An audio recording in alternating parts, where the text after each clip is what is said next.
Olá, pessoal. Aqui quem fala é a Eduarda, discente da disciplina de Rota da Seda da turma 2022. Este é o canal de História Medieval UFSC e hoje vamos falar do artigo A África e a Rota Marítima da Seda, reflexões e propostas de abordagem, que foi escrito pelo Rafael Farias Menezes e que integra o livro Os Viajantes Medievais da Rota da Seda, organizado por José Rivair Macedo. Esse livro foi publicado pela editora da UFRGS em 2011. O autor Rafael Faria Menezes é graduado e especialista em História pela Universidade Federal do Rio Grande do Sul e mestre em História pela Universidade do Brasil. Ele tem interesse no período medieval, na região norte da África, em especial nos espaços da religião muçulmana. Tanto na especialização quanto na dissertação de mestrado, estudou a obra de Ibn Khaldun, um estudioso árabe do Islã do século XIV. E aí, vamos começar?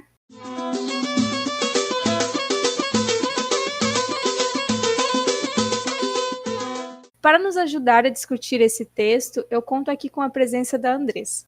É ela que vai nos explicar um pouquinho dos principais pontos levantados pelo autor no texto. Andressa, antes de mais nada, já quero agradecer a sua participação aqui conosco e dizer que é um prazer recebê-lo. Eu que agradeço o convite. Fico muito honrada em estar aqui com vocês e espero que a nossa conversa hoje seja bastante instigante e enriquecedora.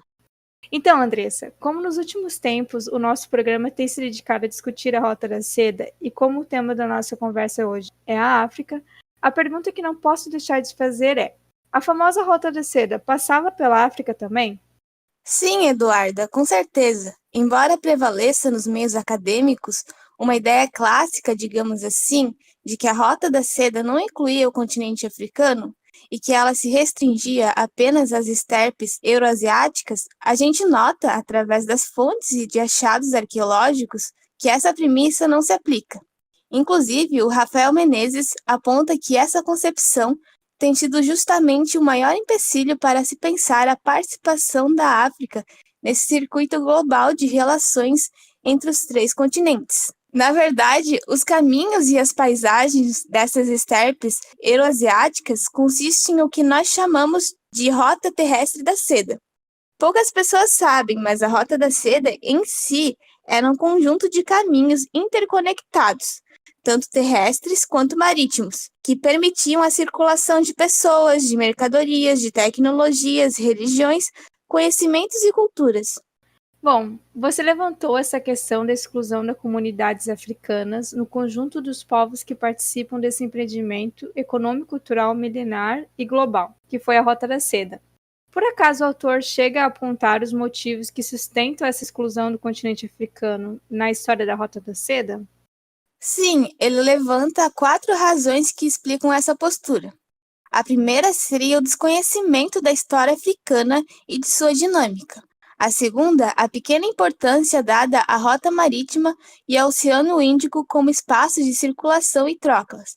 A terceira, a pouca atenção dada ao papel articulador da civilização islâmica, que exercia influência desde a bacia do Mediterrâneo até a Ásia. E por último, a pequena incidência de vestígios, heranças, culturas e documentação escrita que forneçam dados sobre essa participação. Andressa, agora que mencionou essa influência islâmica sobre o continente africano, você poderia comentar sobre o processo da islamização da África? Bom, esse foi um processo bastante complexo, mas vou tentar aqui simplificar um pouco. Primeiro, é importante destacar que a difusão do Islã no continente africano se deu muito mais pelo comércio e pela migração do que por imposições militares. De início, ali pelo século 7 e 8, ele entra no continente africano pelo norte da África, ali no Marrocos e no Egito, que foram as primeiras regiões a serem conquistadas nessa expansão árabe-islâmica. Então, no que nós hoje conhecemos como a África Ocidental, ali na região do Marrocos, o Islã adentra a África pelo noroeste, a região conhecida como Maghreb, e se espalha pelo Saara. Já no lado oriental da África, se é que podemos chamar assim, o Islã entra pelo Baixo Egito, ali onde é o canal de Suez que liga a África ao Oriente Médio. e segue caminho do alto do vale do rio Nilo, chegando ao nordeste da África, ali na península da Somália e nos arredores. E nos séculos seguintes, esses mercadores e migrantes muçulmanos vão se estabelecendo no interior da África e contribuindo para o surgimento de importantes reinos na África Ocidental, que floresceram graças ao comércio por caravanas que, atravessando o Saara, punham em contato o mundo mediterrâneo ao das estepes e savanas do Sudão Ocidental e da África Centro-Ocidental. E como que a África se inseriu na Rota da Seda? Bom, na verdade, a chave explicativa para entendermos a inserção do continente africano na Rota da Seda é a existência de rotas transsaarianas que remontam à antiguidade. Por esses caminhos circulavam pessoas e mercadorias da África Setentorial com o mundo Mediterrâneo Oriental. Eram elas que faziam essa ligação entre as áreas interiorianas até as praças mercantis do litoral, onde ocorria o escoamento desses produtos. E essas rotas transsaarianas, que tipo de mercadorias passavam por elas? Como elas funcionavam? Então, a informação sobre o trânsito das caravanas por essas rotas é bastante documentada, principalmente nos relatos de viajantes. As principais mercadorias que circulavam por essas rotas eram o sal, o cobre, escravos negros e, sobretudo, metais preciosos. Só considerando essa dinâmica interna, já é possível desmistificar as ideias de que grupos e comunidades que viviam naquela região limitavam-se a uma economia agrícola e a pecuária de subsistência. Não muito, pelo contrário, essa circulação de produtos e riquezas ocorria em todos os sentidos, horizontal, vertical e transversal, ligando toda a costa no Atlântico até o Mar Vermelho, no chifre da África, e dali fazendo a ligação com as rotas de comércio intercontinental, através das rotas marítimas no Oceano Índico. E essa rota marítima, como que funcionava? Bem, nos tempos do Império Romano, ela era conhecida como a Rota da Índia e possibilitou toda a circulação entre o mundo mediterrâneo e o asiático. Ela começava lá no Mar Vermelho e passava pelo Cabo do Guardafui, que fica lá no que hoje é conhecido como a Somália, e seguia pelo Golfo Pérsico. Marageava o litoral indiano e partia para a China. Da Somália também eram transportados marfim, incenso, canela, papiro, entre outros produtos muito apreciados pelo mundo bizantino.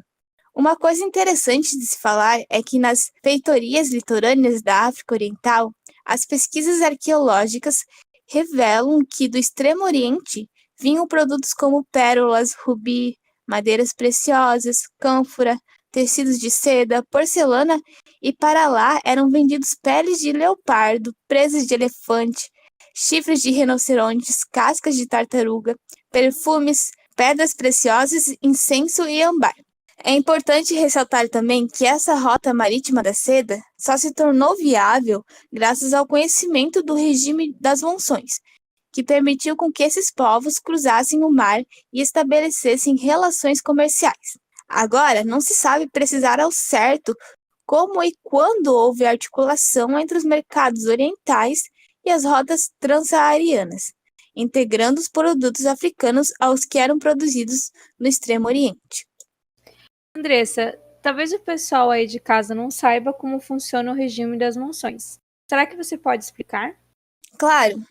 Então, o regime de monções era um fenômeno atmosférico que acontece no sul e no sudoeste da Ásia. Os ventos de monções caracterizam pela variação de sua direção de acordo com a mudança das estações do ano e afetam a forma como as pessoas se organizam naqueles espaços. No verão, por exemplo, entre os meses de junho e agosto, o ar que está sobre o continente se aquece mais rápido do que o do oceano.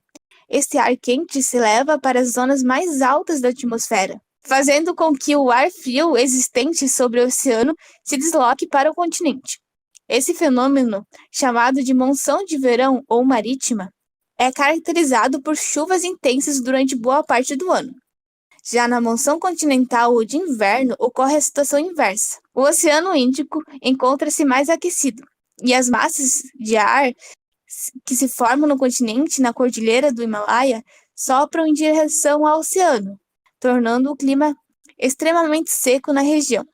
Inclusive, a Índia é um dos principais países afetados por essas monções. E Andressa, agora para fechar o nosso encontro, que balanço nós podemos fazer sobre a importância do continente africano e do mundo muçulmano para essa história da Rota da Seda? Bom, Eduarda, eu acho que essa é a pergunta central do texto do Rafael Menezes. Ao meu ver, num primeiro momento, a gente precisa dar o peso adequado a esse passado não europeu e não cristão. Eu diria que existe uma tendência de menosprezar a participação da África e da cultura muçulmana nessa história da Rota da Seda, como que se essa história tivesse início apenas com o interesse dos europeus em estabelecer comércio com o Oriente, ou que havia uma prevalência de viajantes europeus nessas rotas. Isso vai totalmente ao oposto do que vemos nas evidências arqueológicas e nas fontes escritas na época, né? Ou seja, foi a incorporação dos territórios africanos a esse mundo muçulmano que permitiu, através da utilização dessas rotas transsaarianas, a integração entre o Maghreb, que seria a porção ocidental da África, e a sua costa oriental, ali na região que hoje é a Eritreia, a Somália e a Etiópia, fazendo essa ligação com o Mar Vermelho no chifre da África, ponto fundamental dos intercâmbios que ocorriam com o Oceano Índico e o Extremo Oriente. Bom, Andressa, eu quero, em nome de todos, agradecer a sua participação e dizer que você levantou questões muito pertinentes e, com certeza, instigar o pessoal que nos ouve. Eduarda, sou eu que agradeço. Bom, gente, essa então foi a nossa discussão de hoje, baseada no texto de Rafael Menezes, A África e a Rota Marítima da Seda, reflexões e propostas de abordagem. Nós contamos com a presença da Andressa, que muito gentilmente nos ajudou a responder os principais aspectos em torno da Rota Marítima da Seda. Eu espero que vocês aí de casa tenham gostado da conversa que tivemos aqui. Para quem tiver interesse ou quiser se aprofundar no tema, vocês também podem encontrar os textos sobre a Rota da Seda nesse livro organizado pelo professor e historiador José Rivair Macedo, Os Viajantes Medievais da Rota da Seda. Esse livro é uma coletânea de estudos cujo foco de análise são os elementos narrativos contidos nos relatos dos viajantes que percorreram a rota terrestre e a rota marítima da Seda, entre eles comerciantes judeus, bizantinos, cristãos nestorianos. O objetivo do livro é justamente problematizar o significado desses contatos interculturais que antecederam o encontro dos povos na época das navegações europeias. Então, para quem curtir, fica aí essa dica. Pessoal, por hoje é isso. Muito obrigada pela audiência e convido vocês a continuarem ouvindo e prestigiando o nosso canal História Medieval UFSC.